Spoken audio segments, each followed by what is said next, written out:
ఏమన్నా అక్కయ్య గారు బాబాయ్ గారు బాగున్నారా బాగాలేదా రాకపోతే రాలేదంటున్నారని చెప్పి లండన్ నుంచి పై నుంచి రాజమండ్రి నుంచి రైలు కింద నుంచి వచ్చేసామండి అమలాపురం పెట్రోల్ ధరలో వచ్చేసామండి.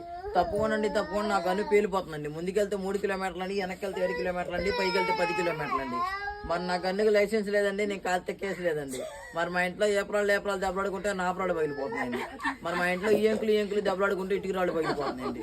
మరి మా ఇంట్లో మొగుడు పిల్లలు దెబ్బలాడుకుంటే వాన వచ్చి వరద వచ్చి ఆ వరదలో పడి జనం అంతా కొట్టుకుపోతుంటే మీరు ఇచ్చే 100-200 నోట్లని పడవలు చేసి వాళ్ళని ఒడ్డు చేస్తామండి. మరి మీరు 100-200 వస్తే పోతా కాకినాడ వెళ్ళి కాఫీ తాగి మీ పేరు అక్షరాలు లేకుండా ఆంధ్ర పేపర్లు వేపిస్తామండి. మొన్న మా ఇంట్లో పెళ్లి జరిగిందండి. మరి పెళ్లి భోజనాలు పెట్టామండి. వంకాయ తిండి వంగిపోతున్నారండి, బీరకాయ తిండి బీసుకుపోతున్నారండి, చిక్కుడుకాయ తిండి చిక్కుపోతున్నారండి, గోంగూర తిండి గోక్కుంటారండి, మటన్ తింటే మటన్ అయిపోతున్నారు, పొట్ట తింటే పొట్ట వచ్చేస్తుందని చెప్పేసి లడాయిసారి బలాయి పప్పు ఏండ్రు కృష్ణాలేసి పెట్టామండి. తిన్నాక ఇద్దరు బాగానే ఉన్నారు కానీ 3 మాత్రం మంచం ఎక్కారండి. మరి అత్త మీకు